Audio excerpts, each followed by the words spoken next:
శ్రీ మహారాజ్ఞి నమ, శ్రీమత్ సింహాసనేశ్వర్యై నమ అని చెప్పడం మగవాళ్ళు చేస్తే మంచిదమ్మా. ఇది దీంట్లో కూడా ఇంకా కూడా బీజాక్షరాలు పెట్టి ఆ బీజాక్షరాలతో కలుగుతూ ఈ నామాన్ని చేయడం, ఆ నామాలతో కుంకుమార్చన చేయడం, శ్రీచక్రార్చన వరకు చాలా విశేషమైంది. మడి ఆచారం అట్లా ఉన్నవాళ్ళు ఆడవాళ్ళైనా చేయొచ్చు, మగవాళ్ళైనా చేయొచ్చు, ఇందులో తక్కువ లేదు. కానీ సమయాన్ని బట్టి ఈ శ్రీమాత శ్రీ మహారాజ్ని శ్రీమత్ సింహాసనేశ్వరి అనేటువంటి ఈ యొక్క స్తోత్రాన్ని 1000 నామాల్ని కూడా ఎంతసేపు కూడా సాధారణంగా చేసుకునే వాళ్ళందరూ కూడా స్తోత్రపారాయణం చేసుకోవడంలో ఏమాత్రం దోషం లేదు, అందరూ చేసుకోవచ్చు. గురుగారు, ఇప్పుడు శ్రీచక్రం అన్నారు కదా, శ్రీచక్రం విషయంలో ఈ మధ్య కాలంలో చాలా రకాలుగా వింటున్నాం. అసలు శ్రీచక్రం ఇంట్లో పెట్టుకోవడానికి వీల్లేదు, ఒకవేళ పెట్టుకుంటే మాత్రం ఖచ్చితంగా ప్రతినిత్యం కుంకుమార్చన చేయాలి, ఖచ్చితంగా నైవేద్యాలు నివేదన చేయాలి, ఈ రకంగా చెప్తున్నారు. ఇదంతా వాస్తవమా? చాలా ఖచ్చితమైన విషయం అమ్మా. ఇది శ్రీచక్రం పెట్టుకోవడం అనేది నిక్కుతో చెలగాటం ఆడినటువంటి విషయమే. శ్రీచక్రాన్ని పెట్టుకొని నానా రకాలైనటువంటి పోకడలకి పోయి శరీరానికి, ఇంటికి లేక కుటుంబానికి నాశనాన్ని కొని తెచ్చుకునే దానికంటే కూడా జాగ్రత్త పడి పెట్టుకోకపోవడమే ఉత్తమం.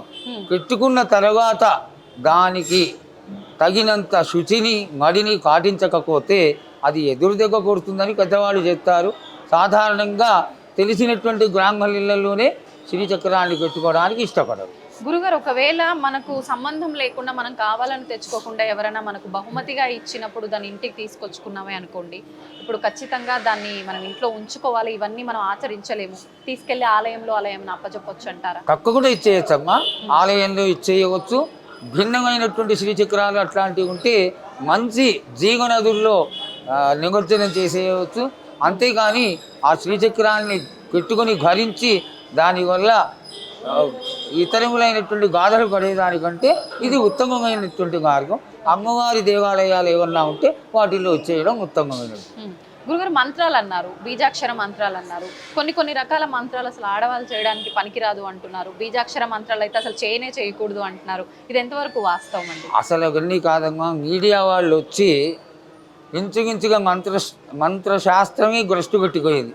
సహజంగా గురువు శిష్యుణ్ణి 12 సంవత్సరాలు పరీక్ష చేస్తే కానీ మంత్రం అనేటువంటి వస్తువుని ఇవ్వకూడదమ్మా.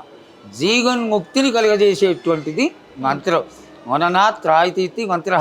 ఏ విధంగా అయితే మంత్రాన్ని అనుష్ఠానం చేస్తూ ఉంటారో వాళ్ళని కాపాడుకుంటూ వస్తుంది ఈ మంత్రం అనేటువంటిది. మంత్రానికి, దేవతకి, గురువుకి అభేదం అంటారు. అంటే ఏ విధమైనటువంటి మార్పు లేకుండా 3 కలికి ఒకటే స్వరూపంగా పూజ చేయవచ్చు. అటువంటిది మంత్రం. ఈ మంత్రాన్ని తీసుకుని నానా రకాలుగా భ్రష్టు కొట్టించి దాన్ని ఇష్టం ఉంటే మంచాల మీద కొడుకుని లేకపోతే కూర్చోకూడని చోటల్లో కూర్చుని స్నానాలు చేయకుండా ఆ మీడియాలో వచ్చినటువంటి వాటిని వినేసి మాకంతా తెలిసిపోయింది, మేమే సర్వజ్ఞులం అనేటువంటి వాళ్ళు ఎక్కువైపోయినారు. ఇది గురుముఖత శంఖంలోకి వస్తే కానీ తీర్థం కాదమ్మా. ఆ గురువు ఒక మంచి సమయం చూసి ఆ మంచి తిథి రోజున శిష్యుడికి తనకి ఇష్టమవుతే పరమేశ్వర స్వరూపంగా భావన చేసి పరమేశ్వర ఆజ్ఞతో ఆ మంత్రాన్ని ఉపదేశించినట్టు అయితే దానికి సత్ఫలితం ఉంటుంది. 100కి 100 పాళ్ళు చేసుకోదగ్గది. అది కేవలం మంత్రపూర్వకంగా గురుముఖతగా వస్తేనే చేసుకోవాలి.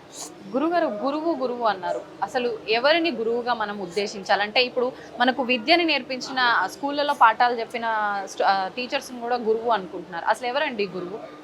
జీవన్ముక్తికి, జీవన కైవల్యానికి, బ్రహ్మ సాక్షాత్కారానికి, బ్రహ్మత్వ సాక్షాత్కార మూల పురుషులు ఎవరు అంటే వారు మాత్రమే గురువులమ్మా. వేదపారాయణం నేర్చుకుంటున్నారు వారిని ఆచార్యులు అంటారు. ఆ ఆచార్యులు కూడా గురు సంబంధమే కానీ ఆచార్యులు అంటారు. వారిని 12 సంవత్సరాలు సేవ చేసి వేదం నేర్చుకుంటారు, వారు ఆచార్యులు. అట్లాగే మంత్రం విషయం వచ్చేసరికి మాత్రం మంత్రం అసాధారణమైనటువంటి విషయం. ఆ. ఇది ఏనాడైతే వాడు గురువుగా ఒక వ్యక్తిని భావన చేసి ఆయనకి కాళ్ళకి నమస్కారం పెట్టి మంత్రం తీసుకున్న సమయంలో గురువు శిష్యుణ్ణి శిరస్సుకైన చెయ్యి కొట్టి ఆశీర్వదిస్తాడో ఆ రోజు నుంచి పరబ్రహ్మమూర్తి అయినటువంటి గురువునే సర్వస్వం అని భావన చేసి సేవ చేసుకోవాలి. అఖండిత దీక్షతో గురువుకి సేవ చేసుకున్నందువల్లే ఈ విధమైనటువంటి మోక్ష మార్గానికి దగ్గర అవుతాడు. వాడు కైవల్యం సంప్రాప్తం అవుతుంది, బ్రహ్మ సాక్షాత్కారం కలుగుతుంది. అక్కడ విశేషం ఏమిటి అంటే ఆ గురుస్వరూపంలోనే గురుర్బ్రహ్మ గురుర్విష్ణు గురుర్దేవో మహేశ్వర, ఈ ముగ్గురు స్వరూపమే కాకుండా గురు సాక్షాత్ పరబ్రహ్మ, పరం బ్రహ్మ స్వరూపం ఏదైతే ఉందో అదే గురువు. అందుకనే గురువుని ఎంత గౌరవంగా ఒక దేవతామూర్తిని కానీ దేవుణ్ణి కానీ శ్రీచక్రాన్ని కానీ యంత్రాలని కానీ ఎంత నియమ నిష్టలతో మనం పూజిస్తామో అంతే ఓపికతో గౌరవంతో గురువుని కూడా సేవిస్తూ దేవతకి గురువుకి అభేదం లేదు అనేటువంటి భావనతో ఎవరైతే ఈ యొక్క సాంప్రదాయాన్ని పాటిస్తారో వారికి తప్పకుండా దేవత అనుగ్రహం కలుగుతుంది. అదేవిధంగా అన్నిటినీ వాళ్ళు పొంది చివరికి మోక్ష సామ్రాజ్యంలో కూడా చోటు సంపాదించుకుంటారని తెలియదు. గురుగారు, ఇప్పుడు మనకు ఆషాఢ మాసంలో వచ్చే విశేషమైన రోజుల్లో గురు పౌర్ణమి కూడా ఒకటి ఉందండి. మరి ఆ రోజున ఇప్పుడు మనం ఎవరిని గురువుగా భావించి వాళ్ళ కృతజ్ఞతలు తెలుపుకోవాలంటారు? గురువు అనే దానికి ఒకటే మంత్రం విశేషం అమ్మ. ఆ, మంత్రానుష్ఠానాన్ని మంచి సమయంలో శిష్యుడి యొక్క యోగక్షేమాలను ఆశించి ఆశీర్వదిస్తూ ఆ గురువు బాగుపడాలి, పైకి రావాలి, వృద్ధిలోకి రావాలి అని ఏ మంత్రాన్నైతే గురువు ఆ శిష్యుడికి ఉపదేశం చేస్తాడో ఆ ఉపదేశం తీసుకున్నటువంటి శిష్యుడు గురు పౌర్ణమి రోజున, అదే ఈ చాతుర్మాస్య దీక్ష ఏ రోజునైతే మొదలవుతుందో అదే రోజున గురువుకి కూడా ఈ సంసార జీవితంలో కూడా సంసారంలో ఉంటున్న వాళ్ళు కూడా చాతుర్మాస్య దీక్ష చేయవచ్చు. ఈ చేసేటువంటి ఇంతటి శక్తి కలిగినటువంటి మంచి వ్యక్తిని ఎన్నుకొని కానీ గురువుపదేశం తీసుకుంటే వాళ్ళకి తప్పకుండా గురు పూజ చెయ్యాలి. ఆ రోజున చేసి తమకు తోచినంత సంభావన ఇచ్చి, గురువులు అడగకపోయినా తన శక్తిని అనుసరించి ఆ గురువుల్ని సంతోషపరిచి ఆశీర్వాదం తీసుకోవడం ఈ గురు పౌర్ణమి యొక్క లక్షణం. ధన్యవాదాలు గురుగారు, చాలా మంచి విషయాలు తెలియజేశారు. నమస్తే.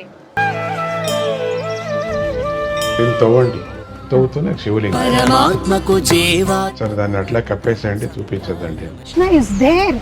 మూర్తి పూజ కాదు, సాక్షాత్ బ్రజేంద్ర నందన భగవాన్ ఉన్నారు మూర్తిలో. ఏమీ ఆశించకుండా ఆరాధించే వాళ్ళు కూడా ఉన్నారా ప్రభుజీ? నిజమైన భక్తి అంటే మనకు తెలియదు కాబట్టి